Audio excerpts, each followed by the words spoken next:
नमस्कार, मी सीमा. माझे स्मार्ट किचनमध्ये तुमचे स्वागत आहे. झुणका म्हटलं की हिरवी मिरची आणि लसूण, पण नाही, आज आपण हिरवी मिरची आणि लसूण न वापरता एकदम चांगल्या दोन अशा मस्त इंग्रेडियंट्स घालून त्याचा आपण झुणका बनवत आहोत. एकदम मस्त चवदार आणि चटकदार. त्यासाठी इथं मी 2 मोठे कांदे बारीक चिरून घेतल्यात, 1 मोठं टॅमॅटो घेतले आणि इथं बघा खोबरं मी मिक्सरला एकदम बारीक करून घेतलेलं आहे. आता आपण फोडणी करून घेऊया. फोडणीसाठी इथं मी कढईत तेल गरम केलं. तेल थोडं जास्त घ्यायचं आहे आपल्याला. इथं मी 2 पळी तेल घेतले. त्यात मोहरी टाकली. मोहरी चांगली तडतडून द्यायची. मोहरी तडतडली की फोडणी छान बसती. त्याच्यानंतर जिरे घालायचे.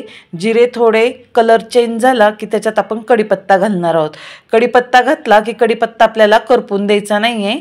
कढीपत्त्याचा सुगंध छान आला की लगेच त्याच्यात आपल्याला कांदा आणि टोमॅटो घालून घ्यायचा आहे.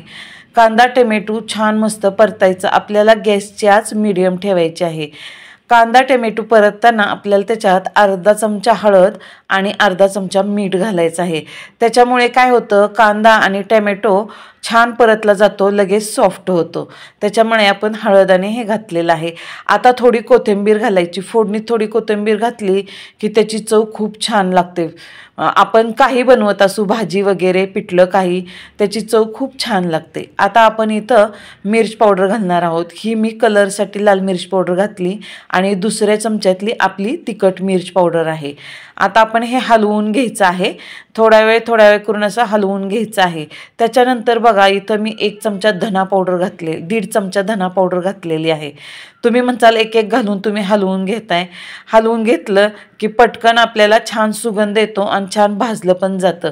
आता इथं 2 चमचे आपण मिक्सरला वाळकं खोबरं बारीक केलेलं आहे ते घातलेलं आहे. तुम्ही म्हणताल खोबरं आणि धना पावडर घालून पिठलं कधी बनवतात का, पण बघा 1 नंबर हे पिठलं होतं. आता थोडी कोथिंबीर आपण याच्यात घातलेली आहे. हे छान परतून घ्यायचं आहे. आता आपल्याला गॅसची आच आपण मिडियमच ठेवलेली आहे आणि तुम्हाला पाहिजे ना जेवढं पिठलं बनवायचं आहे त्या अंदाजाने पाणी ओतायचं. याच्यात पाण्याला आता छान मोहर येऊन द्यायचं आहे. त्याच्यानंतरच आपल्याला पीठ वैरायचं आहे. तुम्ही एकदा धना पावडर आणि खोबऱ्याचा बारीक खीस घालून बघा पिठलं बनवून 1 नंबर पिठलं. तुम्ही ही चव कधीही विसरणार नाही. तुमचं पिठलं बनवायचं विसरचाल पण ही चव विसरणार नाही. तुम्ही हेच बनवचाल वारंवार. तर आता बघा सगळं छान मस्तपैकी मोहर आलता. आपण ह्याच्यात पीठ वैरून घेतलेलं आहे.